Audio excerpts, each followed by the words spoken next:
aṇṇā malaiyuṇai aṇṇā ணeṇaveṉai aṇṇān dēṅgiḍa veṇṇādē paṇṇā malavuḍa yeṇṇā vahameṉa paṇṇā māyndiḍa voṇṇādē kaṇṇā raḷiseṟi kaṇṇā ḍorukiṟi paṇṇā deṉṉiru kaṇṇāḻā peṇṇā ணaliyuru naṇṇā voḷiyuru naṇṇāyē.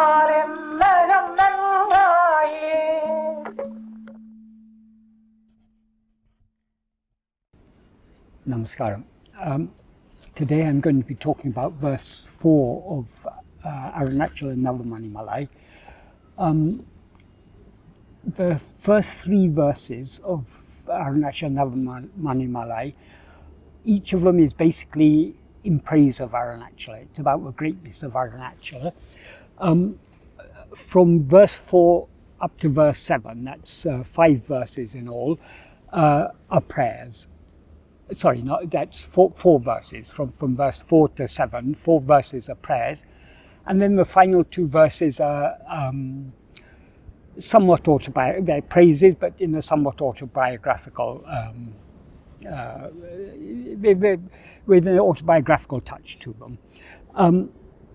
So this is the first of the 4 prayer verses in Arunachala Navamaṇimālai.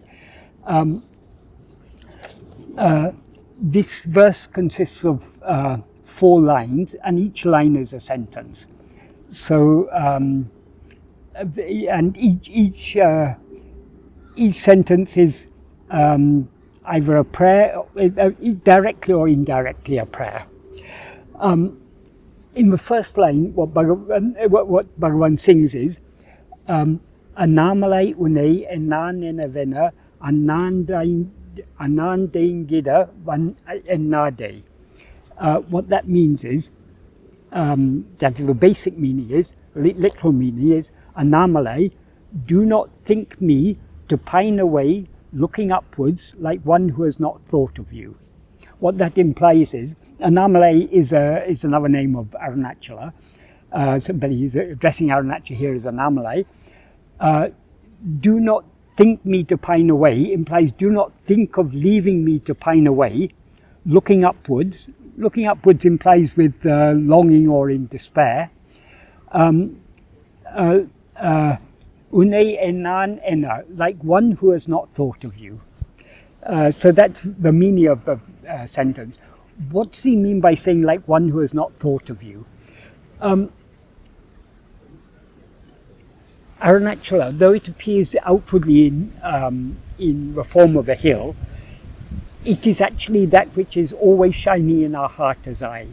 So thinking of Arunachala means not only thinking of the external form, but thinking of that which is shining in our heart as eye. In other words, it is thinking of Arunachala is a metaphorical way of saying, turning the mind within to attend to the light of pure awareness, which is ever shining in the heart as eye. That isn't to say that the thought that is in a lot of that is in many of the verses of Arunachala Stuti Panchakam.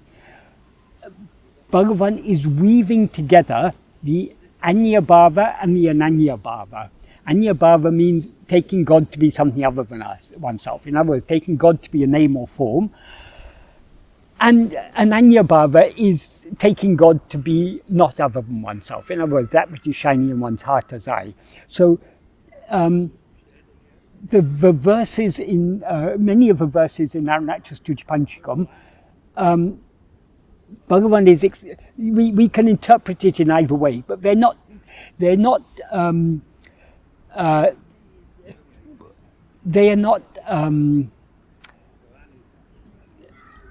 radically different, because that is ultimately our aim is to find Arunachala in our heart. But so long as our attention is looking outwards, we are aware of ourselves as a form. So Arunachala seems to be a form, as Bhagavan says in verse 4 of of Uladunapadu, if oneself is a form, the world and God will be likewise. If oneself is not a form, who can see their forms and how? So long as we are aware of ourselves as a form of a body, we cannot conceive of God as formless.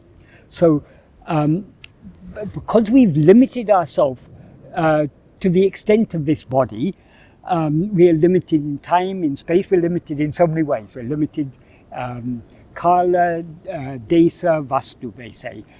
Kala means time. We're limited in time. We were born at such and such time, we're going to die at such and such a time. So we seem to be limited within the few brief years of this bodily lifespan. We also, as the body, we're also limited in space. We occupy a tiny little portion of this the vast space of this universe. And that is Kala, Desa is place, and Vastu means we are limited in the sense that I am this, not that. I am this body, I'm not that camera in front of me, I'm not this blade of grass, I'm not this mat I'm sitting on, I am only this. So we limit ourselves in so many ways by taking ourselves to be a body. And as this limited body, this person that we seem to be, we cannot conceive that which is unlimited. In order to experience what is unlimited, we need to experience ourselves as unlimited. So long as we've limited ourselves, everything else seems to be limited. In fact, there is no everything else. We alone are what actually exists. But having limited ourselves, we see ourselves as other, as all this. So God, so long as we are limited as this person, God seems to be something other than ourselves. That is why, so long as we allow our attention to go outwards, it is appropriate to worship God in name and form. So in Arunachala Stuti Panchakam, Bhagavan is worshipping Arunachala in name and form, but at the same time there is this underlying implication of the Ananya Bhava. So when it is said thought of Arunachala, the deeper meaning of thought of Arunachala is Arunachala is that which is shining in our heart as eyes. So thinking of Arunachala means turning our attention within to face ourselves alone. That is the deeper meaning. But the outward name and form of Arunachala has its own power. As Bhagavan says in verse 10 of Arunachala Patikam, he says, Patanam Podumai. I have seen Podumai means a newness, something new, something wonderful. Virali Kanta Parvatam. This hill, this hill that, this magnetic hill that forcibly attracts the soul. And then he goes on to say, Orutaram, once, Idane, this, Otidum, the soul who thinks of this even once, we're in Shesteye. That is, the Sheste means mischief. It implies the mental activity of the soul who has thought of it even once. Oduki means causing it to subside. So causing the mental activity of the soul who has thought of it even once to subside. Oru tanadu abhimukamaha. Abhimukam means facing. Tanadu abhimukam means facing itself. Oru means one. Oru means one. It also means the unique, peerless, unequal. So itself, it can mean itself the one, or itself that which is without equal, which is unique, which is it is. Arunachala is that which alone exists. Arunachala is our own true self. So Oru Tanadu Abhimukamaha means making, or Mukamaha means as facing, making it facing itself. Itself, since Arunachala is not only the outward form, here itself means Tanadu implies it implies Arunachala shining in our heart. Tanadu can also mean oneself, making the soul face itself, the one. Because ultimately, in as Bhagavan says in verse 24 of Upadeshundya, Irkum Ekayal Isa Jivagal Oruporayava. That is, in their being nature, or by their being nature, God and soul are just one substance. So Arunachala is our own self. Arunachala is that which is shining in our heart as I. So Oru Tanadu Abhimukamaha implies turning within to face itself for one. When we face the one, the one means there's no two, there's no other.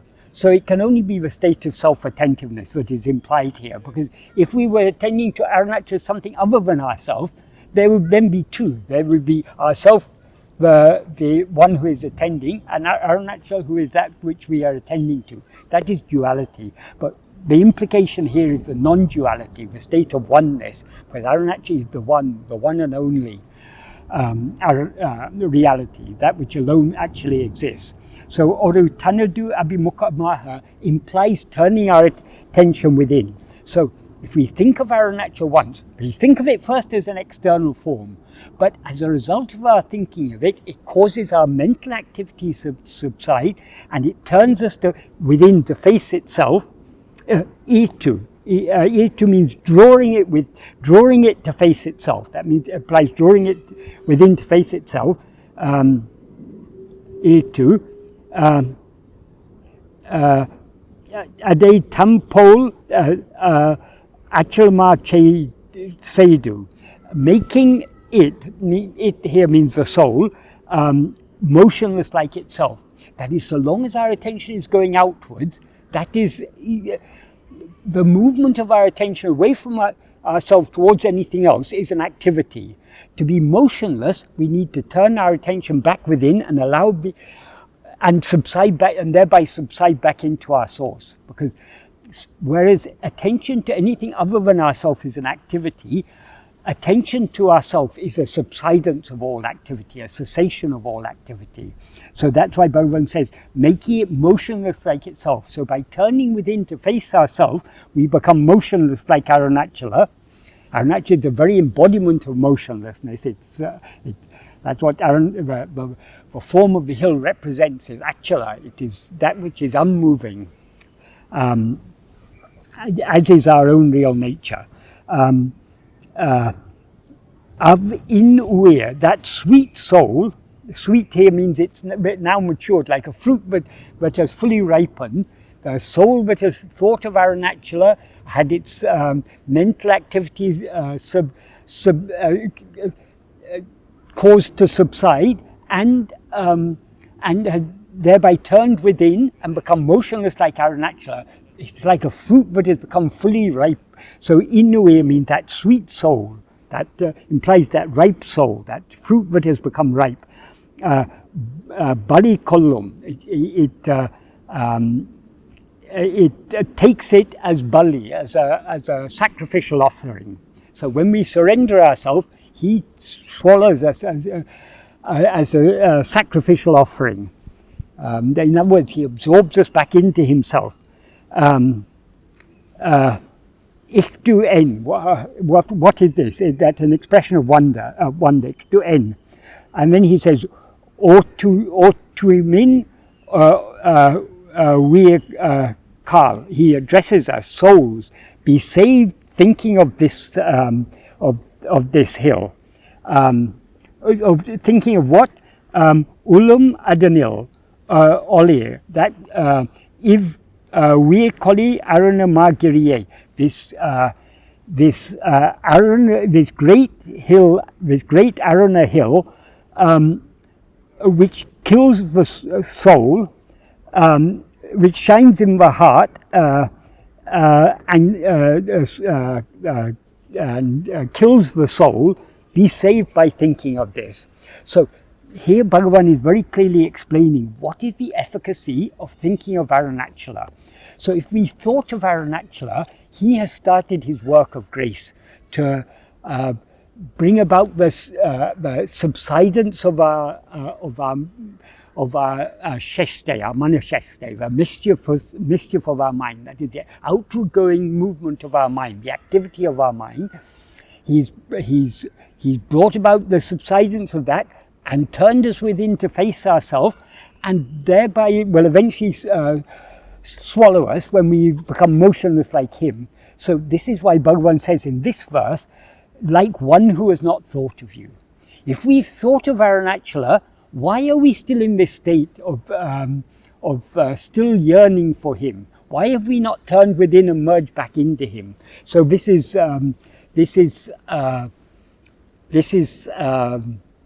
reprimanding Arunachala. See, I've thought of you, but why you leave me like one who hasn't thought of you, who's leaving me to pine for you as if I'm separate from you? Having thought of you, you should make me one with you. So why do you leave me like one who hasn't thought of you to pine away for you? So the word he uses for pine is dēṅgiḍa.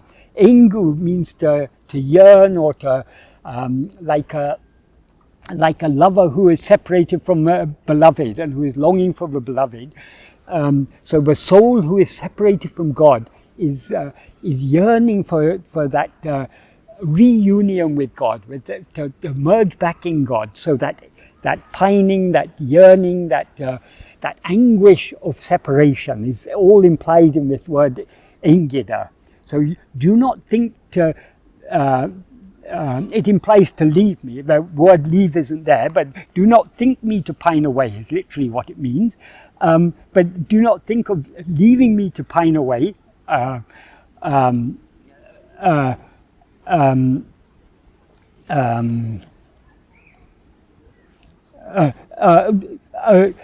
Anandu means looking upwards. Looking upwards means if you're in despair, or if you're in longing, if you're longing for the grace of God, you look upwards and pray, and in that longing, or that, I mean, Anandu here can mean both longing. It implies both longing and despair. When is he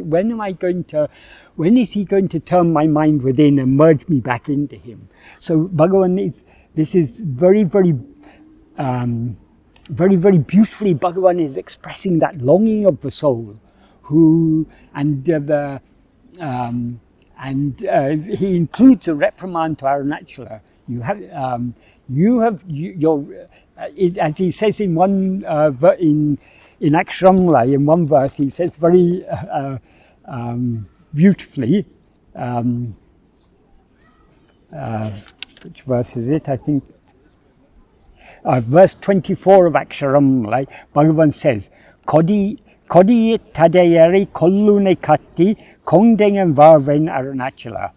What kodi tu means hoisting a flag. Adiare means devotees, your devotees. Kol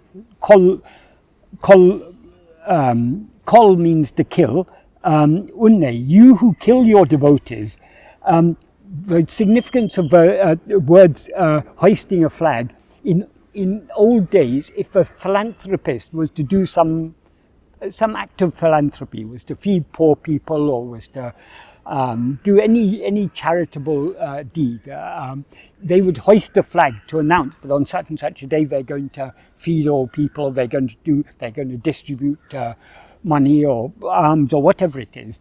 They would hoist a flag to announce their philanthropy. So Arunachala has hoisted a flag to announce itself. I am here to kill my devotees. So that is the implication. You're hoisting a flag. You who kill your devotees, hoisting a flag. That means you've announced yourself. That implies you've announced yourself as the one who will kill your devotees. Unne, you, katti, after having that embracing you, katti kondu, engan varven. How am I living after embracing you? That here am I embracing you, holding on to you. How am I still living when you have vowed, hoisted a flag to announce yourself, to announce your vow to kill your devotees? How am I still living? So I mean, this can be taken in two ways. Is it, how can I live? Having come to you, how can I live? It can also be a rebuke. How am I still living? So in the same way here, Bhagavan is rebuking Arunachala. Why are you, I have thought of you. I am here, I've come to your feet. How are you leaving me to pine away like one who has never even thought of you? So he's chiding Arunachala, rebuking Arunachala for,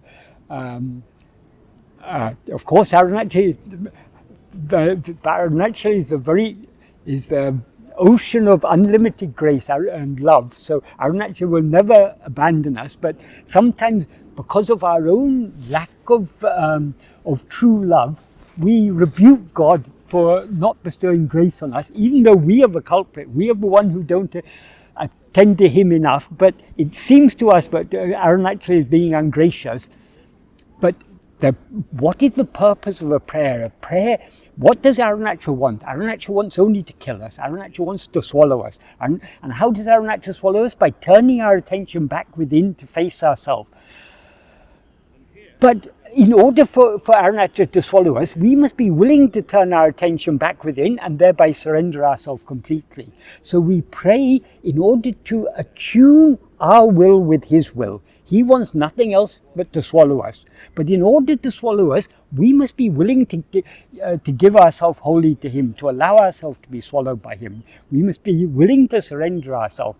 So the prayer is an attunement of our will to his will. He wants to swallow us. We pray to him, why haven't you swallowed me? What are you doing? What are you delaying? Why are you delaying this matter? As if I hadn't even thought of you. Why are you delaying it?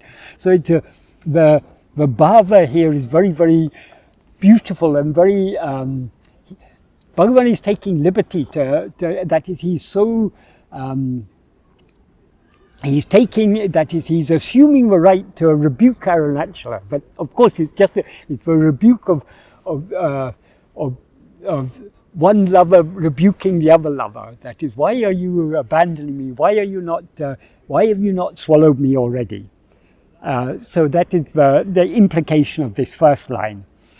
And the second line, is manam malavuḍa ṇeṇṇā vahameṉa maṇṇāyē māyndiḍa ṇnādē.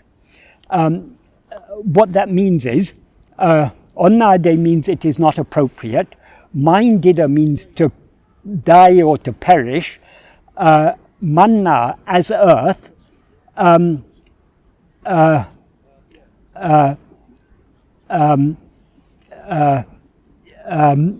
We have to change the words slightly around here. Manam malavuḍa vahameṉa ṇeṇṇā. Thinking or considering this filthy body, which is just man. Man means mud or earth, or implies physical matter. So thinking this body, which consists of physical matter, thinking this to be I, it is not it's not appropriate to perish as mud. Thinking this body, which consists of mud, mud means mud or earth. It means material, physical matter. To perish as earth by thinking this body to be earth. That is, if we have this body is going to die. It's going to return to the elements from which it came. It consists of physical matter, and it will dissolve back into the physical matter, whether it's burnt or just left to rot or buried in the ground. It's going to return to earth. But it's not appropriate to consider this body, which is mere physical matter, jada. It has no sentience, to take this to be I, which is I. What does I refer to? I refers to awareness. That is why now, who is aware of this body as I? The body doesn't, as Bhagavan says, the body doesn't say I. In Ulladu verse 23 and 24. He repeats the same idea. The body doesn't say I. That implies the body is not aware of itself as I. What is aware of the body as I is ego. So by rising as I am this body, we are limiting ourselves to this body. This is not appropriate. So the implication here, the actual meaning of the sentence is, it is not appropriate to perish as earth, thinking that the filthy body, filthy means mala means filthy or impure body, which is earth, thinking this is I. That it's not appropriate to perish in that way. So the implication is, it is not appropriate for you to allow me to perish as earth or physical matter, thinking that the filthy body which is earth is I. So when he says it's not proper, again, this is rebuking Arunachala. Why you allow me to remain like this? Why you allow me to remain in this state in which I'm identified with this filthy body as I? Why do you allow me to? I've come to you, I've thought of you, I've given myself wholly to you, but you're leaving me in this deplorable condition, still taking this body to be I, even after coming to you. The implication, it's not appropriate, it's unfit for you to leave me in this condition. That's the implication here. And here Bhagavan is talking about the very root of his teaching. That is, Bhagavan has diagnosed what is the root cause of all our problems. All our problems, the root of all problems is nothing but ego, which is that false awareness that rises as I am this body. As ego, we're always aware of ourselves as I am this body. Now we're aware of ourselves as this body. In dream, we're aware of ourselves as some other body. Before this body was born, we were aware of there was another life in which we were aware of ourselves as. So, whenever we rise as ego, we always project and experience ourselves as a body. This is a deplorable condition, because this body is filthy and consists only of earth, of physical matter. So to take this to be I is a deplorable condition. So it is, and because we've limited ourselves as a body, all other problems arise, because everything else appears only when we rise as ego. As Bhagavan says, as I mentioned earlier, in verse 4 of Uludunapadi, he says, if one's self is a form, the world and God will be likewise. So when we limit ourselves as a form of the body, we see the world and we see God as forms. Multiplicity comes into existence, or seems to exist, only because we've limited ourselves as this body. When we don't limit ourselves as this body, as in sleep, we're not aware, there are no forms, and therefore there's no otherness. That all otherness is the appearance of otherness is created by the appearance of forms. Forms appear only because we have limited ourselves as the form of this body. So the root cause of all problems, the avidya, ajnana, is nothing but this false awareness, I am this body. So this is, for you to leave me in this condition and to leave me to perish as a body is not appropriate. It's highly inappropriate. So again, he's praying to Arunachala in a chiding or rebuking way. Why are you leaving me in this condition? That is the implication here. And then in the next verse, he pleads with Arunachala. taṇṇā raļiseṟi kaṇṇādu ḍorukiṟi paṇṇādu ṉeṇniru kaṇṇāḻā. ṉeṇniru kan means my two eyes. Allah means beloved. So it implies the beloved of my two eyes, the one who is so dear to me, so precious to my eyes. That is, it is so dear to me to see your form with my two eyes. So my beloved of my two eyes, ḍorukiṟi paṇṇādu, without doing any trick, or that implies without doing any trick, or without playing any deception on me. On me is not there, but it's implied. And then the prayer is taṇṇā raļiseṟi kaṇṇādu. that means, may cool, love-filled eyes look. That implies, may your cool, love-filled eyes look on me. That I love to see your form so much. So may your cool, love-filled eyes look at me. Take pity on me, who am rotting here as this filthy, rotten body of flesh, and who will one day die as this body of flesh if you don't look at me and take pity on me and with your love-filled eyes. It's beautifully, beautifully expressed. Raḻiseṟi kan means, Ali is love, Seri means full of love. Your eyes are so full of love. Look at me with your eyes full of love. Take pity on me. He doesn't say take pity on me, but that's the implication. Take pity on me. Cast the look of your love, of your grace on me, and thereby swallow me, is the implication. So it's very, very beautifully expressed. And then finally in the fourth line, the fourth prayer, is again a prayer. Peṇṇā ṇaliyuru ṇeṇṇā aṇṇā in aham naṇṇāyē. First it starts with an address. He addresses Arunachala as aṇṇā. aṇṇā means Lord. Voḷiyuru aṇṇā means Lord, form of light. The form of light, always light is used as a metaphor for awareness. So Arunachala is nothing but pure awareness. As Bhagavan says in the next verse, Chitsarupan.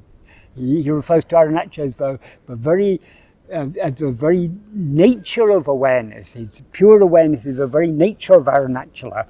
One whose very nature is pure awareness. That is what is implied by voļiyuru, the form of light. The Lord who is the form of light. And he describes that form of light as peṇṇā ṇaliyuru naṇṇā. That literally means unreached by forms of male, female, and those who are neither. Unreached by here implies transcending. And it implies transcending differences, such as that is, so long as you've got forms, you've got all differences, all diversities, difference of species, difference of plants and animals and minerals, differences of among the animals you get different genders, male, female, and some are neither wholly male or nor wholly female.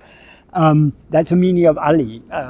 Here, that is in Indian, traditionally in India, they spoke about three genders. Male, female, and in Sanskrit it's called Tritiya Prakriti, the third gender. In Tamil they're called Ali. Ali means people who are not wholly male or wholly female. So in modern terminology we can say Ali covers the whole LGBTQT+, I don't know, there's so many things nowadays, but anyone who is not wholly male or wholly female. Someone who is wholly male is not only has all the physical features of being a man, but also is heterosexual. And someone who is female has all the features of being physical features of being a female and is heterosexual. That is what is meant by pen. Pen is female, aṇ is male. But there are many people some people have physical features of both male and female. They have hermaphrodite. They're not physically, they're not wholly male or female. But even if they're physically wholly male or female, they may identify themselves with the opposite gender. I'm born with the male organs, but I feel myself to be female, or the opposite. So there's the transgender. Also, there are people who are homosexual, that is, though they may have a male body or a female body, instead of being attracted to the opposite gender, they're sexually attracted to their own gender. So these are people who are not wholly male or wholly female, whether physically or mentally or emotionally. They are not wholly of the gender of which their physical form suggests. So the existence of this third gender, people who are not wholly male or wholly female, that has been recognized in India from ancient times. And in fact, there's a whole community. In North India, they call them hijras. Mostly most hijras are people who were born with male bodies, but identify themselves as female, they dress as females, and they have their own community, their own customs and everything. In Tamil Nadu, they have the Ali community. They have their own temples, their own mythology, and I mean, it's all the Hindu religion, or the Hindu culture, because it's more than just a religion, the Hindu culture caters for everything. It caters for all diversity, because one of the fundamental recognitions of Indian philosophy and culture is diversity. We are diverse. We don't all fit into neat little categories of male or female, or we're diverse in so many ways. We're diverse in our aspirations. Some people, their sole aim in life is accumulating wealth. Other people want to live a very righteous life. Other people want to enjoy all sorts of pleasures in life. Other people want to attain mukti. So it is said there are four purusharthas, four aims of human life. The first one is dharma. Dharma means righteousness, or that is the first prerequisite. Whatever else may be our aim, we should live a righteous life. We shouldn't. That is, if we want to enjoy wealth, if we want to enjoy pleasures, we should enjoy them within the limits, or in accordance with dharma, in accordance with righteous principles. We shouldn't cause harm to others. So the first purushartha is dharma. Then artha. Artha means wealth, property, and so on. There are people who are much interested in accumulating material wealth. For some people, that's the aim. That's okay, provided you do it in accordance with the principles of dharma. Other people, their aim is to enjoy pleasure, karma, whether sexual pleasure or other sensual pleasures of one kind or another. That is the aim of life for some people. That's also okay, provided it's done in accordance with the principles of dharma. The basic dharma is ahimsa. We shouldn't cause harm to others. But the ultimate aim of human life is mukti, is moksha. So Hinduism recognizes diversity. We can't expect all people to be ready yet to come to we can't expect all people to be attracted to Bhagavan's teachings and to want to follow Bhagavan's teachings. There is diversity. And so there are so many different types of religion and different aims of life to suit people of different types. And also within Hinduism, there are also atheists. I mean, everything goes. I mean, within the culture of the Indian subcontinent, among the philosophies, there were the Astika and the Nastika philosophies. Those that accepted the Vedas, those that didn't accept the Vedas. And among those who didn't accept the Vedas, there are the Charvakas, those who are materialists. There's room for them also. So that is, it's a very basic fact. It's an obvious fact, right? So long as we look outwards, there is diversity. So that is accepted in Hinduism. So when Bhagavan says peṇṇā Ali, he's acknowledging the diversity. If we look at forms, if we look at human forms, some people are wholly male, some are wholly female, some are a mixture of male and female. They've got certain features of male and certain features of female, whether physically or mentally or emotionally or whatever. So, but Arunachala is that form of light which transcends all of these. Because whether you think I am male or I am female, I am heterosexual, I'm homosexual, I'm asexual or whatever, whether you feel I'm this gender or that gender, whether you want to change your gender or not, that is the one thing all people means not only human people, all animals, the one thing we all share in common is that light of awareness that is always shining in our heart as I. I am male, I am female, I am Hindu, I am Christian, I am Muslim, I am Buddhist, I am Jain, I'm Confucian,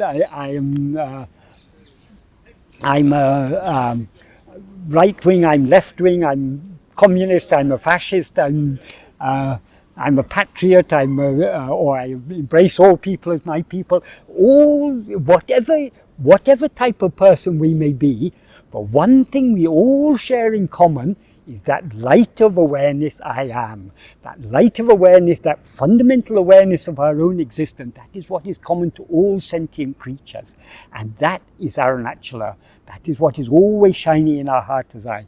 So Bhagavan addresses Arunachala, Lord, the form of light, who is untouched by the forms of male, female, and Ali, those who are neither wholly male nor wholly female.